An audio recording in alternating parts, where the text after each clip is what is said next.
There are no fewer than 7 Medicare programs, safeguards, and provisions already available that can reduce, cover, or entirely eliminate expenses that many older adults pay month after month.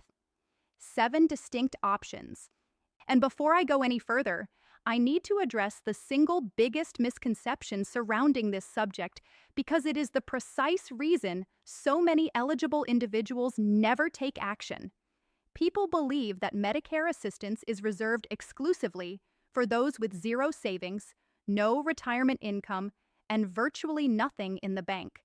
So if your mortgage is paid off, you collect a pension, or you have funds sitting in a savings account, you conclude that none of this pertains to you. Another group assumes that because they are already enrolled in Medicare Advantage, every available benefit has been automatically applied on their behalf, so they never bother to investigate. And a third group notices the Medicare premium being subtracted from their Social Security payment each month and concludes that figure is simply fixed forever. They believe no program, no application, no appeal, and no correction could ever bring that number down. All three groups could be mistaken because Medicare is not a single unified charge. It is a collection of premiums, deductibles, co-payments, co-insurance amounts, prescription expenses, penalties, and uncovered fees. Each one operates under its own set of rules, and each may have a separate program designed to help pay it. One program might cover your monthly Part B premium. Another could lower what you spend on medications. Another can legally shield you from certain physician charges. Another can help fix a penalty that was calculated using missing information. And yet another gives you the right to formally contest a claim your plan declined to pay. The difficulty is that no one automatically sits down with every American turning 65 and walks through all 7 areas. You have to know what is out there, understand which questions to raise, and know who to contact. So in this video, I am going to walk you through 7 Medicare expenses you may be able to reduce, sidestep, or stop paying altogether. For each one, I will explain who it benefits, what the common error is, and the precise question you should be asking. Stay with me through number 2, because that one involves charges that certain Medicare recipients are legally shielded from paying, even when the bill appears completely legitimate. And stay through number 7, because an initial denial from Medicare or your plan does not automatically mean the money is owed. Let us begin with the deduction most people notice every single month. Expense number 1, your monthly Medicare Part B premium. In 2026, the standard Medicare Part B premium is $185.00 per month. For the majority of enrollees, that sum is taken directly out of their Social Security payment before the money ever lands in their bank account. Most people see that deduction and assume nothing can be done about it. But every state runs Medicare Savings Programs designed to assist qualifying Medicare recipients with Medicare costs. There are 4 primary programs: QMB, SLMB, QI, and QDWI. Depending on which program a person qualifies for, the state may help pay the Part A premium, the Part B premium, or additional Medicare cost sharing. This is where the first costly mistake tends to occur. People ask whether they qualify for Medicaid, are told no, and then conclude that automatically means they cannot receive any assistance with Medicare. But Medicaid eligibility and Medicare Savings Program eligibility are not the exact same question. Some states apply more generous income or resource standards. Some states handle certain income or asset types differently than people expect, and those thresholds can shift over time. So do not rule yourself out based on an outdated article, a figure from another state, or information a neighbor received years ago. Here is precisely what to do. Contact your state Medicaid office or your local state health insurance assistance program, commonly referred to as SHIP, and say, "Please screen me for every Medicare Savings Program offered in this state, including QMB, SLMB, QI, and QDWI." use the specific phrase Medicare Savings Program. Do not limit your question to whether you qualify for full Medicaid coverage. If you are found eligible for one of these programs, the assistance may begin with the premium no longer being subtracted from your Social Security payment each month. Depending on the program, the benefit may extend even further. Now we arrive at the protection that most people have never had properly explained to them. Expense number 2, physician bills you may be legally protected from paying. The Qualified Medicare Beneficiary Program, commonly known as QMB, is one of those 4 Medicare Savings Programs. And QMB is not simply a discount coupon or a modest reduction. If you are enrolled in QMB, medical providers are generally prohibited from charging you for Medicare-covered deductibles, coinsurance, and copayments. However, incorrect bills can still show up in your mailbox. A provider's billing system may generate the charge automatically. A hospital may issue a statement. A collection notice may appear formal and pressing. And many seniors pay without hesitation because they assume that receiving a bill means they legally owe the amount listed. That is the error. Picture a woman named Carol. Carol receives Medicare and is enrolled in QMB, but she never fully understood what QMB actually shields her from paying. Following an outpatient procedure, she receives a bill for several $100s labeled patient responsibility. It includes the physician's name, the date of service, an account number, and a warning about late payment. Carol pays it because she has no interest in a collection account. But before paying, Carol should have contacted the provider and said, "I am enrolled in the Qualified Medicare Beneficiary Program. Please confirm whether QMB billing protections apply to this charge." If you have QMB, keep documentation of your enrollment somewhere easily accessible. If a provider bills you for Medicare-covered cost sharing, reach out to the provider's billing department and your Medicare plan before sending any payment. Not every medical charge is shielded. Services Medicare does not cover, elective procedures, and other excluded charges may still be your financial responsibility. But the central point is critical. A professional-looking bill is not automatic proof that you legally owe the figure printed on it. If you are enrolled in QMB, verify first before paying anything. Expense number 3, Part D premiums, deductibles, and prescription copayments. The third program is called Extra Help. Extra Help is a federal assistance program that helps qualifying Medicare beneficiaries manage the cost of Medicare Part D prescription drug coverage. In 2026, individuals receiving full Extra Help can have a $0 premium and $0 deductible for an eligible drug plan. Copayments for covered prescriptions are also capped. The official 2026 figures list copayments of no more than $4.90 for a generic covered drug and up to $12.15 for a covered brand name drug. Based on individual circumstances, some people receive Extra Help automatically because they already receive Medicaid, supplemental security income, or assistance through a Medicare Savings Program. Others must apply, and that is where thousands of people fall through the cracks. They assume that if no one reached out to them, they must not be eligible. Or they applied years ago, were turned down, and never tried again after their income, savings, marital situation, or household composition changed. There is another mistake that can happen even after someone is approved for Extra Help. Not every Part D plan charges an identical premium. Extra Help may cover the full premium of certain qualifying plans, but if you remain in a more expensive plan, you could still owe the difference. So being approved for Extra Help is only the starting point. The follow-up question is whether your current plan is set up to maximize that benefit. Call Social Security, Medicare, or your SHIP counselor and ask, "Do I qualify for Extra Help? And would a different Part D plan allow Extra Help to cover a greater portion of my current premium and prescription expenses?"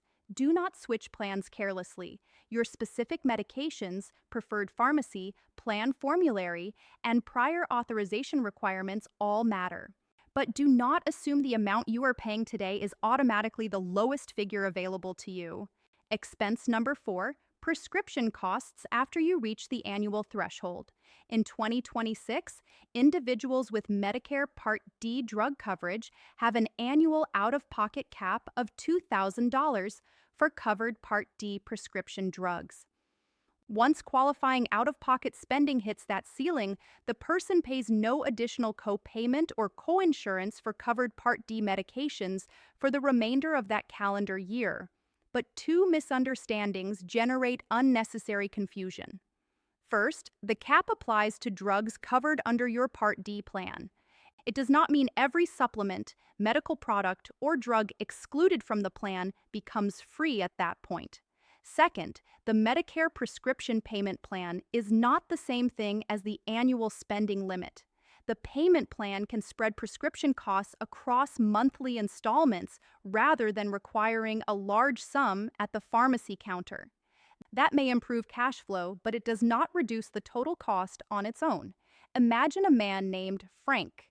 Frank fills a costly prescription in January and faces a painful pharmacy bill. He enrolls in the Medicare prescription payment plan and assumes his drug became less expensive. It did not.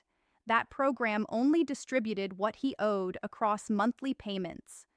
The separate $2,000 annual Part D out-of-pocket limit is what ultimately prevents new qualifying charges for covered Part D medications once the ceiling is reached.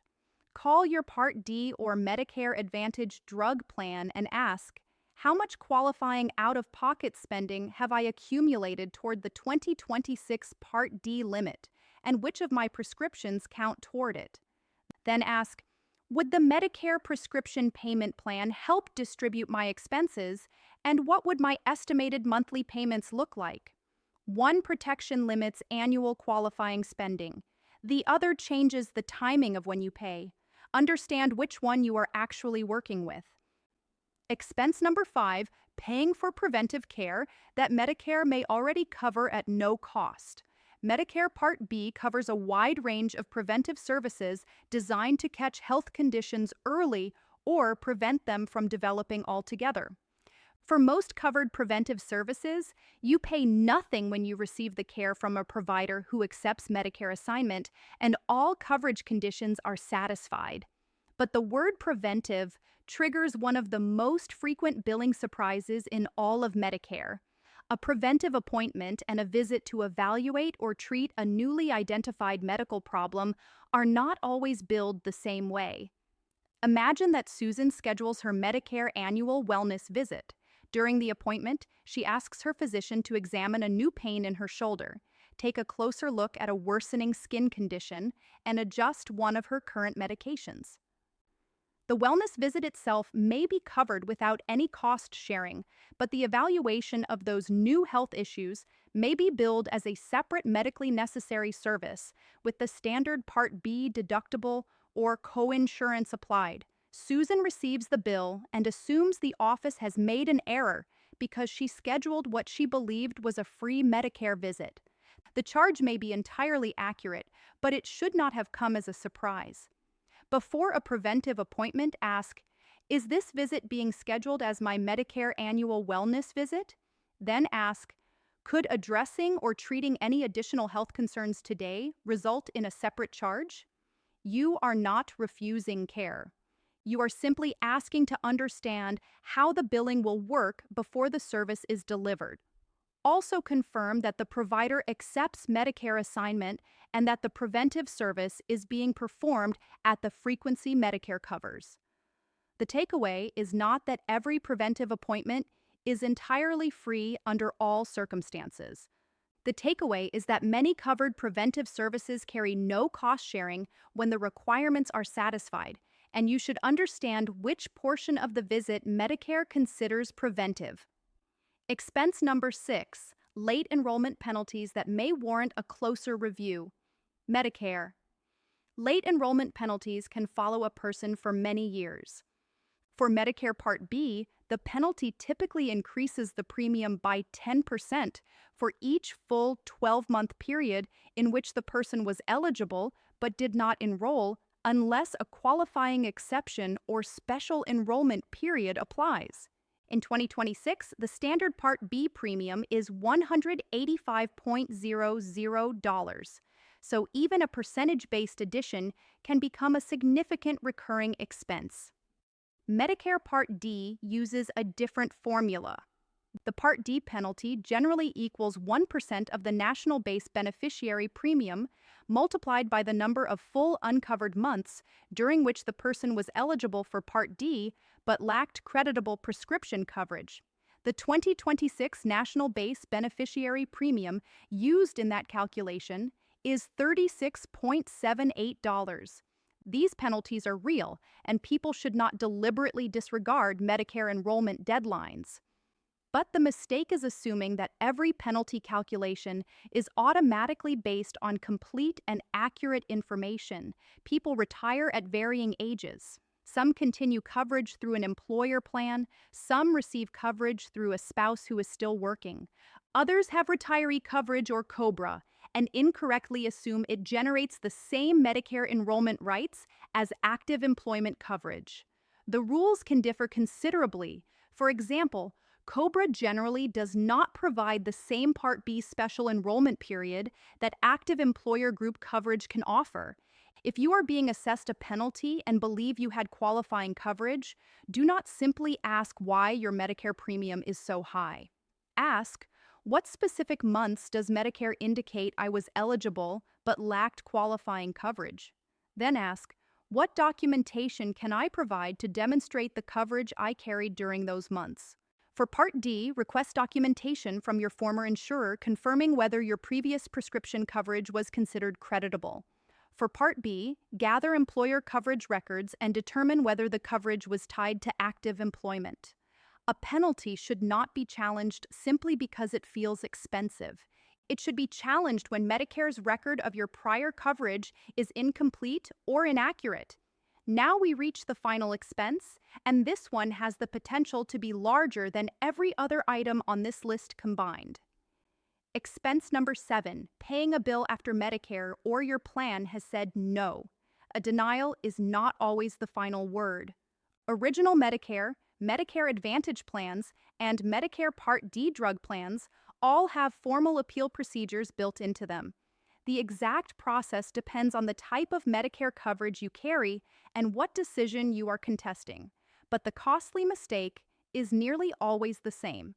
A person receives a denial notice, reads the words "not covered," and concludes there is nothing further to be done. They pay the bill, cancel a procedure, stop pursuing a medication, or abandon the effort because the notice looks definitive. But Medicare appeal systems generally include multiple levels of review. Begin by reading the denial notice with care. Identify the exact reason the service, item, or drug was denied. Was it deemed medically unnecessary? Was prior authorization absent? Was the provider outside the network? Did the plan require a different medication to be tried beforehand? Was supporting documentation missing? The specific reason matters because your appeal must directly address that stated problem. Reach out to the physician, hospital, pharmacy, or supplier and request records that support the medical necessity of the service or drug. Then follow the appeal instructions and deadline printed on the denial notice. When you call, do not simply say you want to complain about a bill. Say, I want to formally appeal the coverage or payment decision. A customer service complaint and a formal appeal are entirely different processes. If waiting could pose a serious threat to your health, ask whether you are eligible for an expedited or fast-track appeal. Picture a woman named Helen whose Medicare Advantage plan denies coverage for a treatment her doctor ordered. Helen calls customer service, learns the claim was denied, and ends the conversation there. That phone call did not necessarily initiate a formal appeal. The better course of action is to request the written denial decision, identify the appeal deadline, gather the physician's supporting documentation, and submit the appeal through the process described in the notice. The first denial may still stand after review. There are no guarantees. But it should never automatically become a bill you pay without first examining your appeal rights. So here are all 7. 1. Ask to be screened for every Medicare Savings Program available in your state, not merely for full Medicaid. 2. If you are enrolled in QMB, do not automatically pay Medicare deductibles, coinsurance, or co-payments that a provider may be legally prohibited from charging you. 3. Apply for extra help and verify whether your current Part D plan allows you to receive the fullest available assistance with premiums and prescription costs. 4. Track your 2026 Part D spending against the $2,000 annual out-of-pocket limit for covered drugs and understand that the Medicare prescription payment plan distributes costs over time but does not reduce them. 5. Take advantage of the preventive services Medicare covers, but ask before the appointment whether any additional care could generate a separate charge. 6. Review a late enrollment penalty when Medicare's record of your prior coverage may be incomplete or inaccurate. And 7. Appeal an incorrect denial rather than assuming the initial decision is automatically the final one. None of this means every person watching qualifies for every program, and it does not mean every Medicare bill can simply be ignored. It means you should never continue paying a recurring Medicare expense just because it appeared automatically on a statement or was deducted from your Social Security payment. Find out which rule produced the charge. Ask whether a program can help offset it. Verify whether the amount was calculated on accurate information. And if a coverage decision is wrong, use the appeal rights that are already embedded in Medicare. Here is exactly what I want you to do this week. First, locate your most recent Social Security statement and identify the Medicare premiums being deducted from it. Second, gather your Medicare card, your Part D or Medicare Advantage plan card, your current list of medications, and any recent medical bills you have received.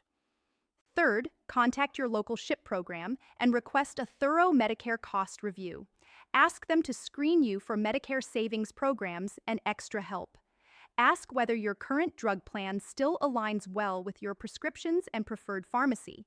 Ask whether any recurring penalty appears on your account, and bring along any medical bill you do not fully understand. SHIP counseling is specifically designed to help Medicare recipients understand their options, and getting screened costs you absolutely nothing. Do not call and ask only whether they can save you money. Ask specific, targeted questions. Can you screen me for QMB, SLMB, QI, and QDWI? Can you check whether I qualify for extra help? Is my current drug plan making full use of that assistance? Am I being assessed a late enrollment penalty? Do I have appeal rights regarding this denial? Those questions generate far more useful answers than a general inquiry about what Medicare has to offer. This video is intended for general educational purposes and does not constitute medical, legal, tax, or personalized insurance guidance. Eligibility thresholds, covered services, plan networks, formularies, and state-specific rules vary widely. Always confirm your individual circumstances with Medicare, Social Security, your state Medicaid office, your plan, or a qualified SHIP counselor before canceling coverage, declining care, switching plans, or leaving a bill unpaid. If you know someone whose Medicare premium keeps climbing, whose prescription costs are becoming unmanageable, or who recently received an unexpected medical bill, please share this video with them. One successful application, one corrected billing error, or one approved appeal could be worth far more than the time it takes to pick up the phone. And drop a comment below sharing which Medicare cost surprises you the most: the premium, the prescriptions, the co-payments, or the penalties. I read every comment because they tell me exactly which Medicare topic deserves its own dedicated video next. Take care of yourselves and take care of your health.